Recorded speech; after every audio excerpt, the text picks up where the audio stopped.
नमस्कार, राधे राधे। स्वागत है आपका अपने प्यारे परिवार रोजगार विद अंकित पर। कैसे हैं आप सब लोग?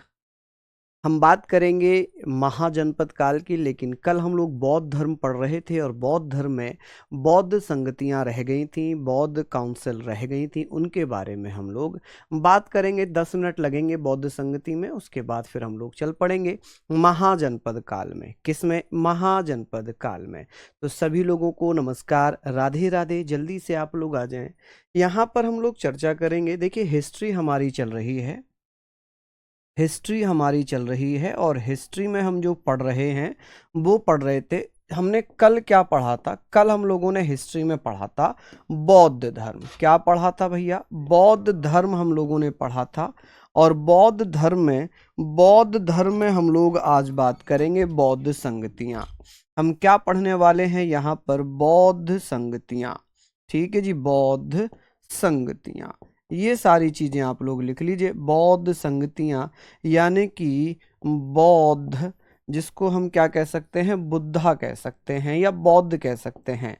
तो आप कहेंगे सर इनको हम बुद्धा काउंसिल ही कह सकते हैं। क्या कह सकते हैं भैया? बुद्धिस्ट काउंसिल या बुद्धिज्म। आप कहोगे सर इनको बुद्धिज्म काउंसिल कहेंगे। क्या कहेंगे जी? इनको बुद्धिज्म काउंसिल के नाम से हम लोग पढ़ेंगे, बुद्धिज्म काउंसिल। अब यहाँ पर हम इनके बारे में बात करेंगे कि भैया कितनी होती हैं? 4 बौद्ध संगतियाँ होती हैं। कितनी? 4 बौद्ध संगतियाँ होती हैं। इनमें पहले हम पढ़ेंगे, जो पहली है, फर्स्ट है, प्रथम बौद्ध संगति कहाँ पर होती है? जब महात्मा बुद्ध की मृत्यु हुई, जब महात्मा बुद्ध की मृत्यु हुई, अब उसके बारे में बात करेंगे। जब महात्मा बुद्ध की मृत्यु हुई 483 ईसा पूर्व में, तब राजगृह में पहली बौद्ध संगति का आयोजन किया गया। किसका? प्रथम बौद्ध संगति का आयोजन किया गया है। ठीक है जी। आप कहेंगे कि 483 बीसी में पहली बौद्ध संगति का आयोजन कहां पर होता है? आप कहेंगे सर राजगृह में। कहां पर? राजगृह। और राजगृह कहां पड़ता है माय डियर? आप कहेंगे सर राजगृह। राजगृह कहां पड़ता है? तो आप कहेंगे सर राजगृह कहां पड़ेगा? तो आप लोग मुझे बताइएगा कि सर राजगृह कहां पड़ता है? तो आप कहेंगे सर ये बिहार में पड़ता है। कहां पर? बिहार में। जब पहली बौद्ध संगति हुई थी, इसके अध्यक्ष कौन बन गए थे? प्रथम बौद्ध संगति के जो अध्यक्ष बने थे उनका नाम क्या था? ऐसे पूछ लेता कि भाई पहली बौद्ध संगति किसके शासन काल में हुई थी, राजा कौन था? तो आप कहेंगे सर इस समय राजा था अजातशत्रु, यानी कि हर्यक वंश का राजा था अजातशत्रु। और अजातशत्रु के समय में पहली बौद्ध संगति का आयोजन हुआ। पहली बौद्ध संगति का आयोजन होता है जिसके अध्यक्ष हो जाते हैं महाकश्यप, यानी कि अध्यक्ष को हम बोलते हैं प्रेसिडेंट। क्या बोलते हैं जी? हम बोलते हैं प्रेसिडेंट। और प्रेसिडेंट के बारे में हम लोग बात करेंगे, प्रेसिडेंट के बारे में हम लोग बात करेंगे तो आप कहेंगे कि भैया जो अध्यक्ष थे उनका नाम था महाकश्यप। क्या नाम था जी? आप कह सकते हैं सर महाकश्यप थे। कौन थे जी? महाकश्यप। ठीक है। आप लोग ऐसे भी लिख सकते हैं कि भैया महाकश्यप। ठीक है जी, महाकश्यप लिख लेंगे कि महाकश्यप ने इसकी अध्यक्षता की थी। कि इस समय शासन किसका था? आप बताना भैया इस समय शासन किसका था? रूल कौन कर रहा था? इस समय रूल कर रहा था अजातशत्रु। कौन? अजातशत्रु। कौन कर रहा था भैया? आप कहेंगे भैया अजातशत्रु। ठीक है जी। कौन कर रहा था शासन? अजातशत्रु शासन कर रहा था। कौन माय डियर? अजातशत्रु शासन कर रहा था। कौन? अजातशत्रु इस समय शासन कर रहा था। और अजातशत्रु किस वंश का था? तो ये हर्यक वंश का राजा था। किसका? हर्यक वंश का राजा था। कौन था ये? हर्यक वंश का राजा था। ठीक है। अभी हम लोग हर्यक वंश भी पढ़ेंगे तो आप कहेंगे king of Haryanka dynasty. King of Haryanka dynasty. ठीक है जी, क्या कह सकते हैं आप, हर्यक डायनेस्टी। तो ये सारी चीजें आप लोग लिख लीजिएगा कि हर्यक डायनेस्टी। चलिए, ये हम लोगों ने लिख ली, सारी चीजों के बारे में हमने बात कर ली। अब हम लोग बात करेंगे, यहां तक हम लोगों ने सारी चीजें पढ़ ली। अब इसमें क्या हुआ था कि प्रथम बौद्ध संगति में क्या हुआ था, तो जल्दी जल्दी से बताइए। आप कहेंगे कि सर जो पहली बौद्ध संगति थी उसमें जो बुद्ध भगवान है उनकी उपदेशों को, उनके सरमोन्स को दो पार्ट में संकलित किया गया, लिखा गया। कैसे कैसे लिखा गया कि भैया सुत्त पिटक और विनय पिटक लिखे गए। तो आप कहेंगे सुत्त पिटक और विनय पिटक कब लिखे गए। अमन भंडारी जी धन्यवाद भैया, बहुत बहुत धन्यवाद। चलिए हम लोग बात करेंगे सर इसमें क्या हुआ था, इसका रिजल्ट क्या निकला, इसमें क्या हुआ है, रिजल्ट यानी कि परिणाम क्या हुआ है, यहां पर हम बात करेंगे परिणाम की। तो आप कहेंगे सर इस समय सुत्त पिटक और विनय पिटक लिखे गए। तो आप कहेंगे कि बुद्ध के उपदेशों को, Buddha's teaching were complete separately in the Sutta Pitaka and Vinaya Pitaka. तो केवल जर्नल आप ऐसे लिख लो कि भैया सुत्त पिटक लिखा गया है, सुत्त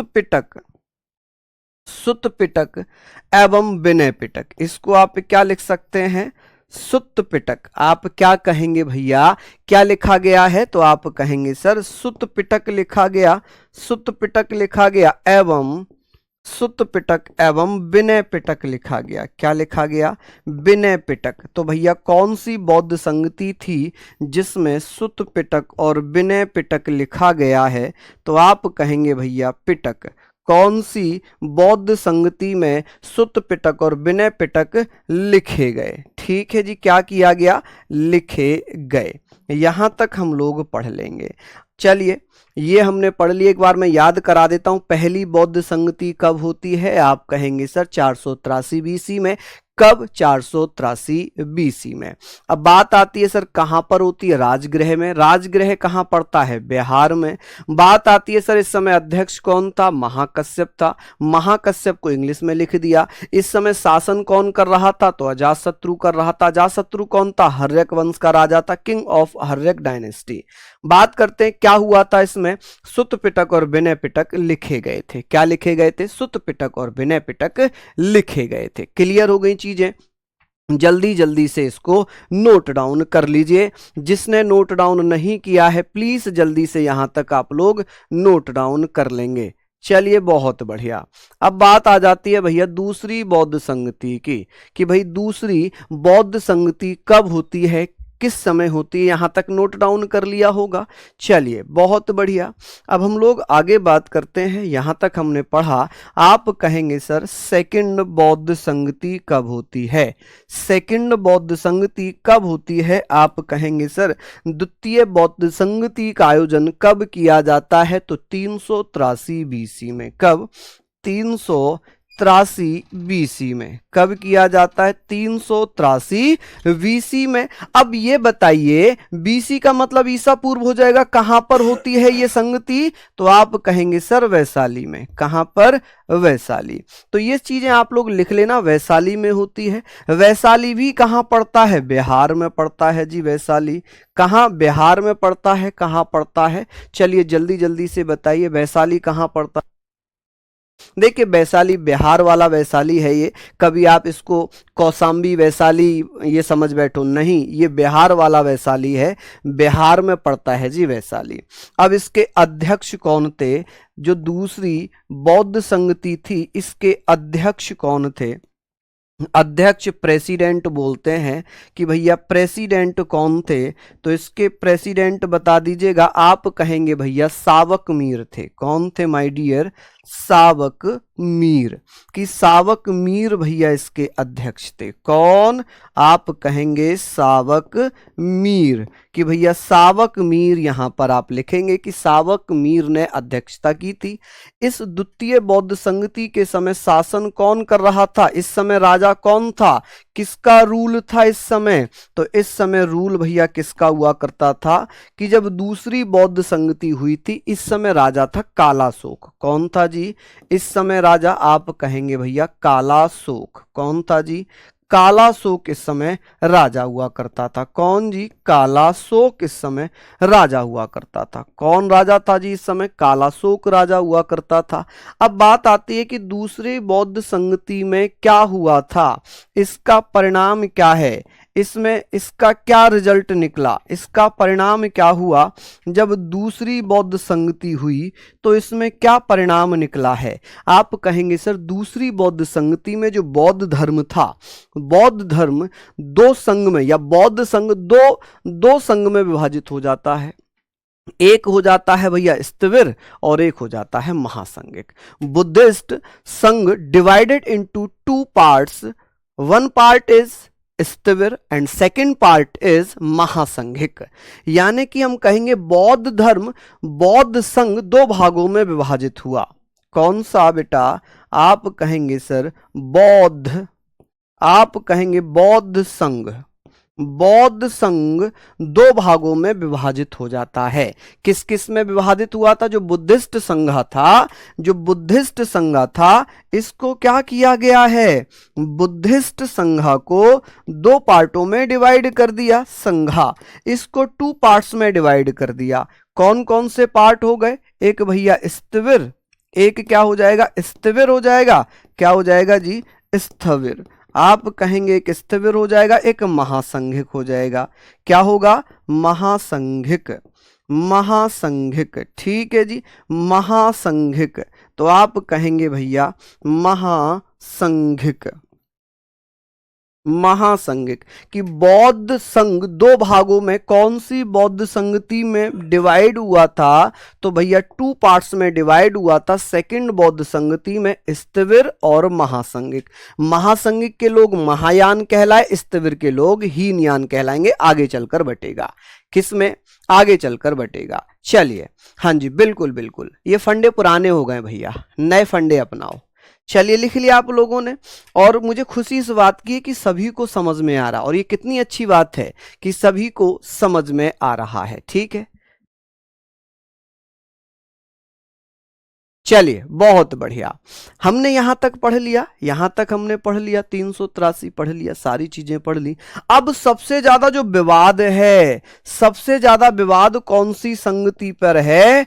तृतीय संगति पर, थर्ड बौद्ध संगति पर। क्यों है? क्योंकि कहीं तो ये 255 बीसी दिया हुआ है, कहीं 250 बीसी दिया है, और कहीं 251 बीसी दिया है। क्या दिया है? 251 बीसी दिया है। चलिए, बहुत बढ़िया जी, शानदार। हम लोग बात करेंगे यहाँ पर। चलिए अतुल जी, धन्यवाद। सभी ये जो बच्चे यहाँ पर मेहनत कर रहे हैं, यकीन मानना ये मेहनत आपकी सफल होगी। हम बात करेंगे सर, जो तृतीय बौद्ध संगति है, हम इसको 250 बीसी ही लिखेंगे। कितना? 250 बीसी। लेकिन बहुत सारी जगहों पर ये 251 बीसी भी दिया हुआ है, और कहीं कहीं 255 बीसी भी दिया है। लेकिन एग्जाम में ये नहीं आए हैं, एग्जाम में ये नहीं आता है। एग्जाम में आता है ये कि 250 बीसी। क्या आता है जी? 250 बीसी आ जाता है। चलिए, संगति का मतलब होता है एक तरीके से सत्संग, एक तरीके से कि भैया सम्मेलन हुआ है, एक कॉन्फ्रेंस हुआ है, एक मीटिंग हुई है। चलिए, कि भैया ये कहां पर हुआ था? तृतीय बौद्ध संगति कहां पर होती है? आप कहेंगे पाटलिपुत्र में। और ये पाटलिपुत्र भी कहां पर पड़ता है जी? बिहार में पड़ता है। पाटलिपुत्र कहां पड़ता है जी? पाटलिपुत्र। तो आप कहेंगे सर ये जो पाटलिपुत्र है, ये कहां पड़ता है भैया? पाटलिपुत्र। आप कहेंगे सर पाटलिपुत्र, आप कहेंगे पाटलिपुत्र। कहां पड़ता है जी पाटलिपुत्र? जल्दी जल्दी से बताइए। तो आप कहेंगे पाटलिपुत्र कहां पड़ेगा? तो ये पड़ेगा जी बिहार में, जिसे वर्तमान में आजकल हम पटना के नाम से जानते हैं। इसे हम वर्तमान में पटना के नाम से जानते हैं। तृतीय बौद्ध संगति के अध्यक्ष कौन थे? आप कहेंगे सर अध्यक्ष कौन थे?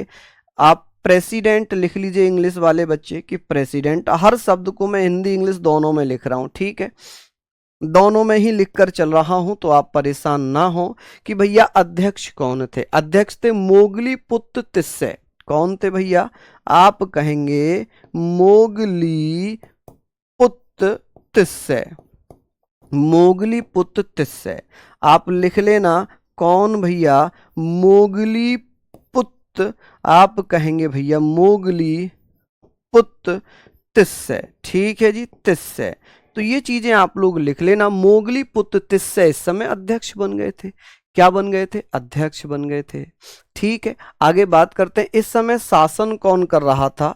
इस समय रूल कौन कर रहा था? शासन कौन कर रहा था? इस समय राजा कौन था? तो राजा था अशोक। मौर्य वंश का शासक था अशोक। कौन था जी? अशोक। और अशोक को अशोका लिखा जाता है। क्या लिखा जाता है? अशोक इस समय राजा था। क्या था जी? राजा था। और इस समय क्या हुआ, इसका परिणाम क्या होता है? इसका परिणाम ये हुआ कि तृतीय बौद्ध संगति में जो रिजल्ट है, इसका रिजल्ट क्या होगा? आप कहेंगे सर इसका रिजल्ट क्या था? इसका रिजल्ट क्या था? परिणाम क्या था? तो आप कहेंगे भैया परिणाम क्या था? परिणाम भैया हम कहेंगे अभिधम्म पिटक लिखा गया था। इसमें क्या लिखा गया था? अभिधम्म पिटक लिखा गया। क्या लिखा गया? अभिधम्म पिटक लिखा गया है। तो आप बता दीजिएगा भैया अभिधम्म, आप ऐसे लिखना अभिधम्म पिटक। ठीक है जी, अभिधम्म पिटक इसमें लिखा गया। क्या लिखा गया? अभिधम्म पिटक इसमें लिखा गया है। ठीक है जी, यहां तक आप लोग लिख लें कि दो पिटक, विनय पिटक, सुत पिटक पहली बौद्ध संगति में, और तृतीय बौद्ध संगति में भैया तीसरा पिटक अभिधम्म पिटक लिखा गया है। क्या लिखा गया है? अभिधम्म पिटक लिखा गया है। चलिए, लिख लिया आपने? हाँ जी, लिख लिया बच्चों। चलिए आगे बात करते हैं। चौथी बौद्ध संगति, लास्ट बौद्ध संगति पढ़ेंगे, फिर आगे चलेंगे। यहां तक आप लोग इसको नोट डाउन कर लें। जिसने नहीं लिखा है प्लीज लिख लीजिए, जल्दी से लिख लीजिए। चौथी बौद्ध संगति की बात करेंगे कि भैया चौथी बौद्ध संगति कहां पर होती है? फोर्थ बौद्ध संगति पहली शताब्दी में। ठीक है जी, कब होती है जी? पहली शताब्दी में, फर्स्ट सेंचुरी में। कब होती है जी? First century. आप लिखेंगे कि भैया कब होती है? पहली सेंचुरी में। ठीक है जी, किस में होती है? पहली सेंचुरी में, फर्स्ट शताब्दी में। पहली शताब्दी में क्या होता है जी? पहली शताब्दी में कहां पर होती है जी? कुंडल वन में। कहां? कुंडल वन। आप कहेंगे जी कुंडल वन। और कुंडल वन कहां पड़ता है? तो जम्मू एंड कश्मीर में। ठीक है जी, कहां पर होती है जी ये? तो आप कहेंगे सर कुंडल वन। और कुंडल वन कहाँ है? आप कहेंगे Jammu and Kashmir, JNK, Jammu and Kashmir में। कि जो चौथी बौद्ध संगति थी, इसके अध्यक्ष कौन बने थे? इसके अध्यक्ष कौन बने थे? प्रेसिडेंट कौन बने थे? ठीक है, अब आपके दिमाग में चल रहा होगा अरे सर तो लिखवाए जा रहे हैं, लिखवाए जा रहे हैं। तो ये तो लिखना ही है, ये तो पढ़ना ही है, ये तो पढ़ना ही है। ठीक है, इनको तो याद ही करना है। वसुमित्र कौन थे भैया अध्यक्ष? वसुमित्र अध्यक्ष थे। कौन थे भैया अध्यक्ष? वसुमित्रा। ठीक है जी, वसुमित्रा इसके अध्यक्ष थे। राजा कौन था इस समय? शासन किसका था जी? शासन की बात करें, रूल कौन कर रहा था? रूल कर रहे थे भैया कनिष्क, कुषाण वंश के शासक थे कनिष्क। कनिष्क कौन था? तो कनिष्क था भैया कुषाण वंश का शासक। कौन था जी? कनिष्क। आप कहेंगे सर कनिष्क थे कुषाण वंश के राजा। अब इस समय क्या हुआ? जो चौथी बौद्ध संगति थी, जो पहली शताब्दी में होती है, अब सेंचुरी चलने लग गई है, अब ईसवी खत्म। तो आप कहेंगे चौथी बौद्ध संगति में ईसवी आई है। ठीक है, तो आप कहेंगे सर इसका रिजल्ट क्या निकला है? इसका रिजल्ट क्या निकला? परिणाम क्या निकला है? आप कहेंगे भैया परिणाम। तो यहां पर हम लोग बात करेंगे कि जी परिणाम क्या हुआ था इसका, कि सर जो बौद्ध धर्म था दो भागों में बट गया। बौद्ध लोग, बौद्ध धर्म दो पार्ट में डिवाइड हुआ। यानी कि एक तो हीनयान में, किसमें? हीनयान में। हीनयान में कौन? स्थिविर लोग थे। और एक महायान में, किसमें? महायान, जो महासंगिक के लोग थे। इसे इंग्लिश में बोलते हैं महायान। क्या बोलेंगे? महायान। और इसे बोलेंगे हीनयान। क्या बोलेंगे जी? इसको हीनयान बोलेंगे। क्लियर है ये चीजें? बस इसमें हमें इतना ही पढ़ना था। अब हम बात करते हैं जी आज का चैप्टर जो हमारा है महाजनपद काल। महाजनपद काल, ठीक है, महाजनपद काल। स्टोरी भी बताऊं इसमें, क्या स्टोरी पढ़ाऊंगा? आप लोग प्लीज ये ध्यान रखना कि ये तो इंपॉर्टेंट है, चारों बौद्ध संगति पूछ लेता है किस बौद्ध संगति में क्या हुआ था, ठीक है जी। और जैन में केवल 2 पढ़नी थी, जैन में केवल 2 पढ़नी थी। चलिए सर, चौथी 50 एडी में हुई थी। अच्छा बेटा, पहली शताब्दी है, पहली शताब्दी, केवल पहली शताब्दी लिखेंगे, फर्स्ट सेंचुरी, ठीक है माय डियर। चलिए, और आज हम जो पढ़ेंगे, आज हमारा जो चैप्टर है हिस्ट्री में वो है जी महाजनपद काल। क्या है? महाजनपद काल, महाजनपद काल, ठीक है। महाजनपद काल के बारे में बात करेंगे कि भैया महाजनपद, आप कहेंगे सर जनपद पीरियड, महाजनपद पीरियड, कि सर ये जो महाजनपद काल आज हम पढ़ेंगे इसे कब से कब तक पढ़ना पड़ेगा? तो ये कितने, तो आप कहेंगे 600 ईसा पूर्व से लेकर 600 बीसी से लेकर ये कब तक हम पढ़ेंगे? 400 बीसी तक। कब तक भैया? 400 बीसी तक हम महाजनपद काल पढ़ेंगे। देखिए हुआ क्या, ये महाजनपद काल के बारे में हम बात कर रहे हैं। एक बौद्ध धर्म का एक ग्रंथ है अंगुत्तर निकाय, एक बौद्ध धर्म का ग्रंथ है अंगुत्तर निकाय, और अंगुत्तर निकाय में लिखा है कि 16 महाजनपद थी। कितनी? 16 महाजनपद। एक जैन धर्म का ग्रंथ है भगवती सूत्र, भगवती सूत्र में भी लिखा है कि 16 महाजनपद थी। लेकिन अष्टाध्यायी में बात करते हैं, अष्टाध्यायी जो कि पाणिनि के द्वारा लिखा गया है उसमें बताया गया है 22 महाजनपद। कितनी? 22 महाजनपद, ठीक है जी। चलिए हम बात करते हैं कि सर इसके बारे में हम थोड़ी सी इंपॉर्टेंट चीजें पढ़ते हैं। एक अंगुत्तर निकाय है, बौद्ध धर्म का ग्रंथ है अंगुत्तर निकाय। आप कहेंगे सर अंगुत्तर निकाय, अंगुत्तर निकाय, कि सर अंगुत्तर निकाय क्या है? अंगुत्तर निकाय, आप कहेंगे सर अंगुत्तर निकाय, अंगुत्तर निकाय हम पढ़ रहे हैं। अंगुत्तर निकाय किससे संबंधित है? तो ये बौद्ध धर्म का ग्रंथ है, ठीक है जी। क्या है? बौद्ध धर्म से संबंधित होगा। किससे संबंधित है? बौद्ध धर्म से संबंधित है। और इसमें कुल टोटल महाजनपद कितने बताए हैं? टोटल महाजनपद कितने बताए हैं? महाजनपद आप कहेंगे टोटल महाजनपद बताए गए हैं 16। कितने? 16।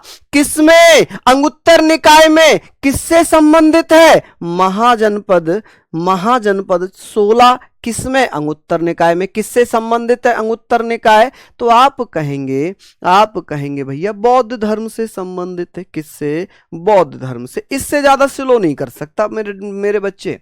ये तो फिर ये मान के चलो, फिर तो आप केवल क्या कर रहे हो, मुझे लग रहा है फिर तो लिख ही नहीं पा रहे। एक बच्चा कह रहा है सर थोड़ा स्लो चलो। अब इससे भी ज्यादा स्लो चलेंगे तो कछुए से भी ज्यादा स्लो हो जाएंगे। चलिए अब बात आती है भगवती सूत्र की। किसकी? भगवती सूत्र। आप कहेंगे सर जो भगवती सूत्र है, भगवती सूत्र, आप ऐसे लिखना कि भगवती सूत्र। और भगवती सूत्र में क्या लिखा? ये किससे संबंधित होगा? ये जैन धर्म से संबंधित है। किससे? जैन धर्म का ग्रंथ है भगवती सूत्र। और इसमें भी कितने महाजनपद बताए हैं? 16 महाजनपद बताएं। कितने महाजनपद? 16 महाजनपदों का जिक्र है। लेकिन एक पाणिनि ने भैया अष्टाध्यायी लिखा है। क्या लिखा है? अष्टाध्यायी। आप कहेंगे सर अष्टाध्यायी। यहां पर हम लोग बात करेंगे जी अष्टाध्यायी। तो आप कहेंगे सर अष्टाध्यायी, इसमें क्या लिखा हुआ है? अष्टाध्यायी में आप लोग क्या बताएंगे सर? अष्टाध्यायी में क्या लिखा हुआ है? इसमें बताया गया है कि 22 महाजनपद हैं। क्या है जी? इसमें 22 महाजनपद। क्या बताए गए जी? 22 महाजनपद।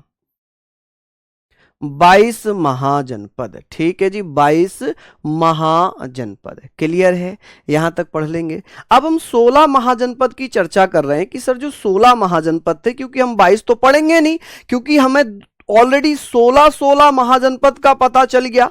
तो भैया 16 महाजनपद में से दो थे ऐसे महाजनपद जहां डेमोक्रेसी चलती थी, जहां पर लोकतंत्र चलता था या गणतंत्र चलता था। लोकतंत्र को ही गणतंत्र कहते हैं, लेकिन दो महाजनपद ऐसे थे जहां पर राजतंत्र चलता था, मोनार्की सिस्टम चलता था। क्या चलता था जी? मोनार्की सिस्टम चलता था। आप कहेंगे भैया 16 महाजनपद ऐसे थे जिनमें 14 और 2 में बांट दिए थे। 2 महाजनपद में भैया केवल राजतंत्र था या गणतंत्र था? तो गणतंत्र। गणतंत्र का मतलब होता है डेमोक्रेसी। और 14 ऐसे थे जहां पर राजतंत्र था, जहां पर मोनार्की सिस्टम था। क्या था जी? मोनार्की सिस्टम था। हम कहेंगे कि सर 16 महाजनपदों को हमने दो भागों में बांट दिया। 16 महाजनपद, जनपद। आप कहेंगे सर 16 महाजनपद, जनपद। ठीक है जी, इनको हमने 2 पार्ट्स में डिवाइड कर दिया। कितने पार्ट्स में डिवाइड कर दिया? तो इनको हमने भैया 2 पार्ट्स में डिवाइड कर दिया। 14 महाजनपद ऐसे थे जहां पर राजतंत्र चलता था। क्या चलता था जी? राजतंत्र चलता था। राजतंत्र यानी कि मोनार्की सिस्टम चलता था। आप कहेंगे सर मोनार्की सिस्टम था। राजतंत्र मतलब मोनार्की सिस्टम, जहां पर राजा का बेटा ही राजा बनता था, जहां पर राजा का बेटा ही राजा बनता था। और दो ऐसे थे जहां पर गणतंत्र चलता था। गणतंत्र का मतलब होता है रिपब्लिक, जहां पर जनता द्वारा राजा चुने जाते थे। रिपब्लिक। ठीक है जी, रिपब्लिक, रिपब्लिकन। ठीक है, दो ऐसे थे जहां पर जो रिपब्लिक थे। अब रिपब्लिक कौन कौन से थे? रिपब्लिक का मतलब जान रहे हैं? रिपब्लिक का मतलब है जहां पर जनता द्वारा अध्यक्ष चुना जाता हो, गणतंत्र हो, डेमोक्रेसी। यहां पर डेमोक्रेसी थी। डेमोक्रेसी, आप कहेंगे सर डेमोक्रेसी थी। ठीक है जी, मोनार्की सिस्टम जहां पर राजा का बेटा ही राजा बनता था, राजतंत्र हो जाएगा, मोनार्की सिस्टम हो जाएगा। लेकिन गणतंत्र ऐसा हो जाएगा जहां पर जनता के द्वारा अपना अध्यक्ष चुना जाता हो। तो कौन कौन से थे बेटा? 2। एक था भैया बज्जी, एक क्या था? बज्जी। आप कहेंगे भैया बज्जी। ठीक है जी, कौन था? बज्जी। बज्जी भैया, बज्जी को आप लोग लिख सकते हैं, बज्जी को आप लोग लिख सकते हैं जी बज्जी। बज्जी, बज्जी एक ऐसा था जो दुनिया का सबसे पहला गणतंत्र था। आप कहेंगे सर ये दुनिया का प्रथम गणतंत्र था। दुनिया का प्रथम गणतंत्र, प्रथम गणतंत्र यानी कि गणतंत्र। First republic, first republic. Vajji the worldest first republic. आप कहेंगे सर द वर्ल्डेस्ट या the world's first republic, first republic. कि भैया विश्व में पहला रिपब्लिक गणतंत्र कौन सा था? तो आप कहेंगे भैया वो था बज्जी। कौन सा था जी? बज्जी था। चलिए अब दूसरे की बात करते हैं। एक तो ये हो गया, एक दूसरा कौन सा था? दूसरा, यहां तक हमने पढ़ लिया। दूसरे की बात करते हैं। एक था भैया मल्ल। क्या था जी? मल्ल। तो मल्ल जनपद भी क्या था माय डियर? आप कहेंगे सर मल्ल जनपद भी क्या था? मल्ल जनपद भी क्या था? रिपब्लिकन महाजनपद था। क्या था जी? रिपब्लिक महाजनपद।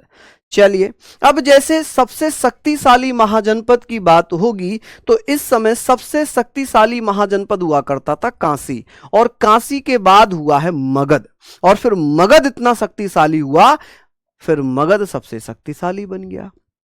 चलिए, तो इसको ऐसे याद करो कि भैया महाजनपद काल जो है, महाजनपद काल हम लोग पढ़ेंगे और इसमें भी विवाद हो सकता है। 600 से 400 बीसी ना लिखकर कहीं 325 होगा, कहीं 320 होगा, उसमें आप लोग मत पढ़ो, उसमें आप लोग मत पढ़ो, केवल यहां पर पढ़ो, यहां पर पढ़ो कि भैया अंगुत्तर निकाय जो बौद्ध धर्म से संबंधित है, इसमें टोटल कितने महाजनपद बताए गए हैं? इसमें 16 महाजनपद बताए गए हैं, ठीक है। लेकिन भगवती सूत्र जो कि जैन संप्रदाय का ग्रंथ है, इसमें भी 16 महाजनपद बताए गए हैं। एक अष्टाध्यायी है जो पाणिनि ने लिखी है, इसमें 22 महाजनपद हैं। अब बात आ गई कि सर ये बताएं कि जो 16 महाजनपद थे, इन 16 महाजनपद को हमने दो भागों में बांट दिया था। एक तो 14 महाजनपद थे राजतंत्र, जहां पर मोनार्की सिस्टम था। राजतंत्र का मतलब होता था राजा, राजा के बाद उसका बेटा राजा, फिर उसका बेटा राजा, फिर उसका बेटा राजा, मतलब एक ही वंश से राजा बनते जाते थे। गणतंत्र रिपब्लिक का मतलब है जिसका राजा जनता चुनती हो, जैसे भारत है, भारत में गणतंत्र है, ठीक है, क्योंकि संविधान हमारा लागू हुआ था 26 जनवरी को, इसलिए हम गणतंत्र मनाते हैं। गणतंत्रता दिवस 26 जनवरी को मनाया जाता है ना, तो हम पढ़ेंगे। अब बात आ गई सर ये बताओ कि गणतंत्र केवल दो थे, कौन कौन से थे? एक बज्जी और एक मल्ल। बज्जी दुनिया का पहला रिपब्लिकन, या ऐसे कहेंगे पहला गणतंत्र था जहां पर राजा जनता के द्वारा चुना जाता था। सर सिख धर्म पर नहीं पढ़ेंगे क्या? अरे बेटा अभी तो हम प्राचीन इतिहास पढ़ रहे हैं, मध्यकालीन इतिहास में आएगा सिख धर्म, हम वहां पर सिख धर्म पढ़ लेंगे, ठीक है। चलिए अब बात हम कर रहे हैं, एक बच्चा कह रहा है सर पहला रिपब्लिक तो वैशाली नहीं है। यहां पर हम लोग बात करेंगे गणतंत्र के मामले में, जहां डेमोक्रेसी हो, जहां पर लोगों को अपना अध्यक्ष चुनने का अधिकार हो, ठीक है जी। तो आप कहेंगे वो था बज्जी, और बज्जी की बात करेंगे, दुनिया का पहला गणतंत्र था, ठीक है, द वर्ल्ड्स फर्स्ट रिपब्लिक था बज्जी। और एक यहां पर हो जाएगा मल्ल, क्या हो जाएगा जी? मल्ल। और मल्ल के बारे में हम लोग बात करेंगे तो आप लोग बता देंगे सर मल्ल जो है सेकंड गणतंत्र था। चलिए इतना आप लोगों ने लिख लिया।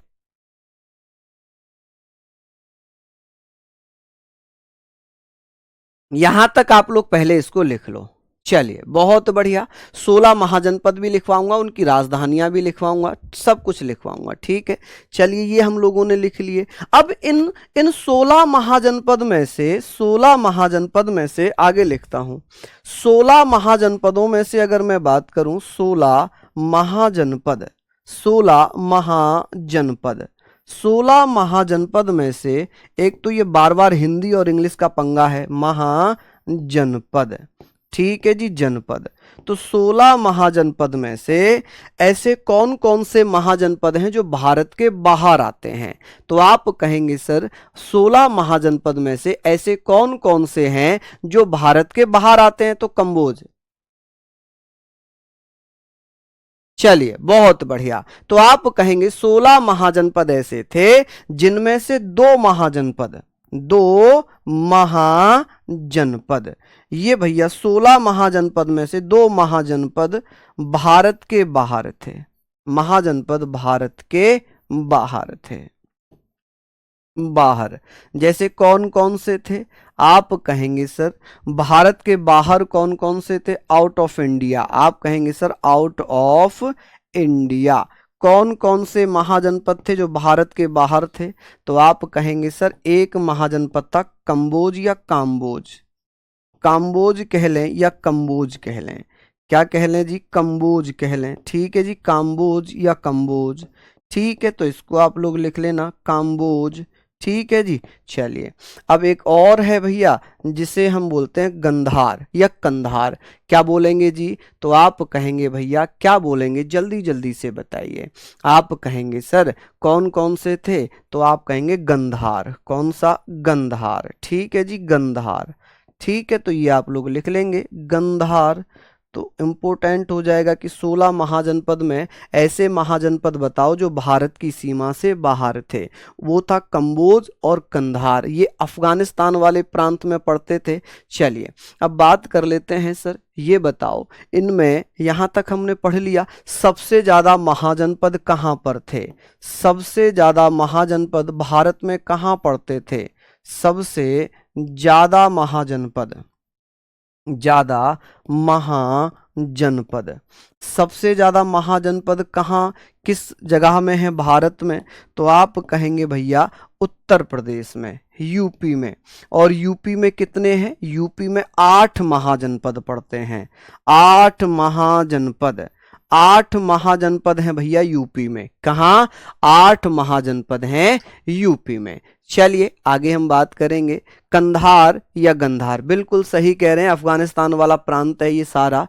चलिए हम लोग आगे बात करते हैं। चलिए कैपिटल भी लिखवाऊंगा बेटा, कैपिटल भी लिखवाऊंगा, अभी तो मैं केवल इनका ओवरऑल इंट्रो दे रहा हूं, ठीक है। चलिए बहुत बढ़िया, आगे हम लोग बात कर रहे हैं महाजनपद में सबसे शक्तिशाली महाजनपद की बात करेंगे तो मगध सबसे शक्तिशाली महाजनपद था। लेकिन मगध से पहले सबसे शक्तिशाली महाजनपद हुआ करता था काशी, ठीक है। Kashi was the powerful before Magadha, यानी कि मगध से पहले सबसे शक्तिशाली महाजनपद कौन था, तो आप कहेंगे भैया, एक बच्चा कह रहा है गुरुजी ऐसा लग रहा है कि क्लास लाइव तो है मगर पुरानी वीडियो लगी। अच्छा, घूंसा मारूंगा खींच के, हैं पुरानी वीडियो। यहां पर मेरा भूत पढ़ा रहा है, मेरा शरीर क्या घर सोया हुआ है, कैसी बात करते हो आप सर, बहुत अच्छे से समझ में आ रहा है। अरे वाह ग्रेट, बहुत बढ़िया, ऐसे ही पढ़ते रहो, समझ में तो आएगा ही, जर्नल सी चीजें हैं। अभी तो चैप्टर भी स्टार्ट नहीं हुआ, अभी तो मैं केवल इंट्रोडक्शन दे रहा हूं महाजनपदों का, केवल इंट्रोडक्शन दे रहा हूं महाजनपदों का। अब बात आती है सर, ये बताइए, अब यहां पर हम पढ़ने वाले मगध साम्राज्य के बारे में, फिर हम पढ़ेंगे 16 महाजनपद, उनकी राजधानियां। लेकिन पहले यहां पर मैं बात करूंगा महाजनपद में सबसे शक्तिशाली महाजनपद कौन था। तो इनमें से हम पढ़ेंगे पहले शक्तिशाली महाजनपद कौन सा था। पहले शक्तिशाली महाजनपद कौन सा था, शक्तिशाली महाजनपद, पावरफुल, आप कहेंगे भैया पावरफुल महाजनपद, कि भैया पावरफुल महाजनपद, ठीक है जी। सबसे शक्तिशाली महाजनपद, ठीक है जी, कौन सा था, आप कहेंगे भैया काशी। कौन सा था, काशी था, ठीक है, काशी, आप कहेंगे सर काशी था। चलिए अब बात करते हैं भैया, बाद में सबसे शक्तिशाली महाजनपद कौन सा बना, सबसे शक्तिशाली महाजनपद कौन सा बन जाता है काशी के बाद।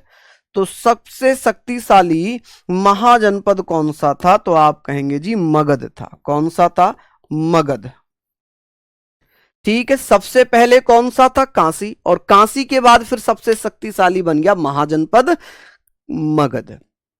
कौन सा, मगध। अब हम मगध के बारे में बात कर रहे हैं कि सर जो मगध है, मगध साम्राज्य पढ़ते हैं अब, कि मगध साम्राज्य में सबसे पहले आया हर्यक वंश, फिर शिशुनाग वंश, फिर नंद वंश, और फिर आ जाता है आपका कौन सा, फिर आता है आपका मौर्य वंश, ठीक है जी। यही हम लोग आज पढ़ेंगे, यही हम लोग आज पढ़ेंगे, ठीक है। तो ये सारी चीजें आप लोग लिख लीजिए, नोट डाउन कर लीजिए कि भाई मगध साम्राज्य की कहाँ कहाँ इसकी स्थिति है, कि मगध साम्राज्य ये मगध का जो विस्तार है, मगध का जो विस्तार है, ये मगध का विस्तार कहाँ पर दिया गया है, मगधा, कि भैया मगधा, इसका जो विस्तार है ये कहाँ कहाँ पर था, मगध कहाँ से कहाँ तक फैला हुआ था।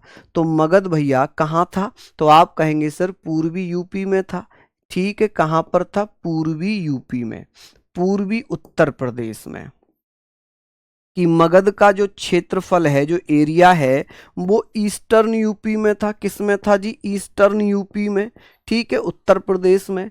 आप कह सकते हैं सर बिहार में, कहाँ पर भैया, बिहार में, ठीक है जी। कहाँ पर था, बिहार में था। और भैया कहाँ पर है, बिहार, और आप कह सकते हैं सर पश्चिम बंगाल, पश्चिम बंगाल, ठीक है जी, पश्चिम बंगाल यानी कि वेस्ट बंगाल, आप कहेंगे सर वेस्ट बंगाल, वेस्ट बंगाल, बंगाल। ये चीजें आप लोग लिखना कि सर जो मगध था, मगध कहाँ से कहाँ तक फैला हुआ था, तो आप कहेंगे सर मगध कहाँ से कहाँ तक फैला हुआ था।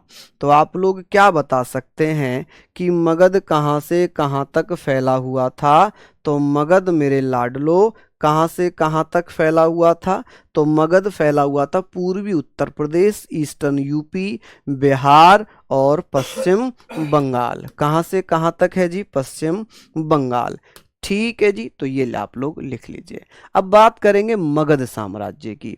मगध साम्राज्य में, मगध साम्राज्य में अब क्या हुआ है, मगध साम्राज्य में सबसे पहले आता है हर्यक वंश। क्या आता है, हर्यक वंश आ जाता है।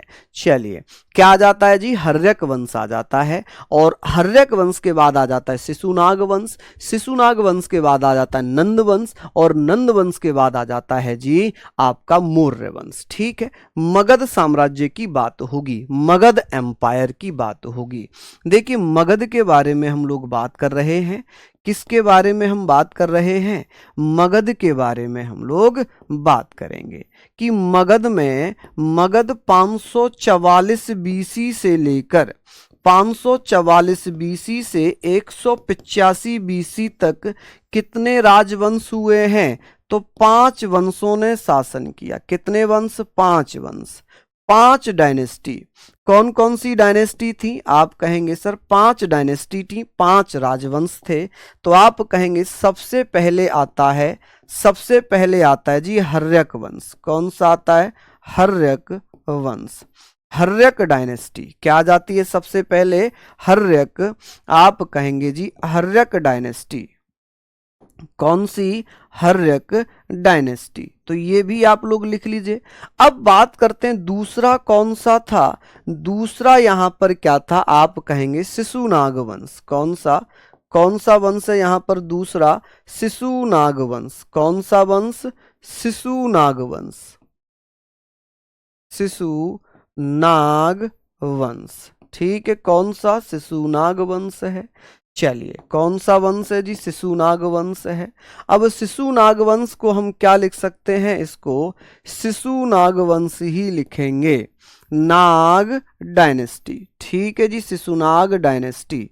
चलिए अब तीसरा जो वंश आएगा उसका नाम क्या है, उसका नाम है भैया, क्या नाम है जी, नंद वंश। क्या नाम है जी, नंद वंश। कि नंद वंश है, ये चारों पढ़ेंगे हम लोग। आप कहेंगे सर नंद डायनेस्टी। ठीक है जी, डायनेस्टी, डायनेस्टी। अब आती है चौथी, अब यहां पर आती है जी चौथी। चौथी के बारे में हम लोग बात कर लेते हैं। चौथी के बारे में हम लोग बात करेंगे मौर्य वंश। कौन सा वंश जी, मौर्य वंश। ठीक है, मौर्य वंश। तो आप लोग कहेंगे sir Maurya dynasty, Maurya dynasty. ये हम 5 राजवंश, ओहो सॉरी 4 हैं ये। कितने हैं जी, ये 4 हैं। तो आप कहेंगे सर ये तो 4 ही हो गए, 1 2 3 4, 4 हम लोग यहां पर पढ़ेंगे। तो सबसे पहले हम क्या पढ़ने वाले हैं, सबसे पहले हम पढ़ेंगे कि मगध साम्राज्य पर हर्यक वंश से पहले किसने शासन किया था। मगध पर सबसे पहले किसने शासन किया था, तो मगध पर सबसे पहले शासन करने वाला वंश था बृहद्रथ वंश। बृहद्रथ वंश जो कि हर्यक वंश से भी पहला था, जो कि महाभारत के समय का था। किसके समय का था, महाभारत के समय का था। महाभारत में अगर मैं बात करूंगा कि महाभारत में एक आपने नाम सुना होगा जरासंध। क्या नाम सुना होगा, जरासंध। जरासंध जिसको आप जानते हैं ना कि भीम ने हत्या की थी जरासंध की, उसको ये वरदान था कि जब उसको भीम 2 हिस्सों में फाड़ते थे तो वो द्वारा से चिपक जाते थे। तभी भगवान कृष्ण ने तिनका लिया और उनको अपोजिट साइड में फेंक दिया। वैसे ही भीम ने जरासंध को फाड़ा और अपोजिट साइड में फेंक दिया, तब जाकर जरासंध मरा, तब जाकर जरासंध मरा। तो सबसे पहले पढ़ेंगे प्राचीन मगध साम्राज्य के जो संस्थापक माने गए हैं, एंशिएंट मगध एम्पायर।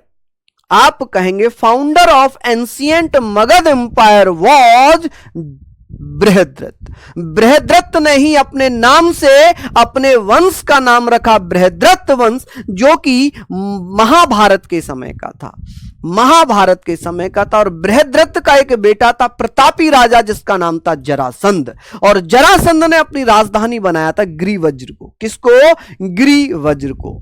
ठीक है।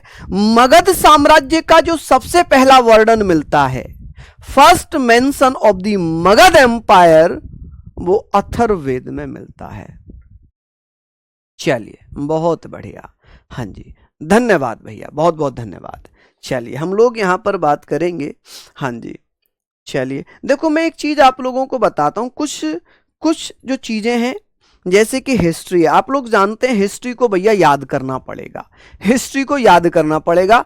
ना तो मेरे पास, ना दुनिया के किसी टीचर के पास कोई बाल जीवन घुट्टी होगी जो भाई वो दे देगा और पिला देगा और आपको हिस्ट्री याद करा देगा। ये धीरे धीरे आपको ही पढ़ना पड़ेगा, याद करना पड़ेगा। और जब आप इसको याद कर लेंगे तो याद करने के बाद कोई भी एग्जाम हो आप भैया अच्छे से करके आएंगे। ठीक है जी। चलिए गोलू, धन्यवाद भाई। देखिए,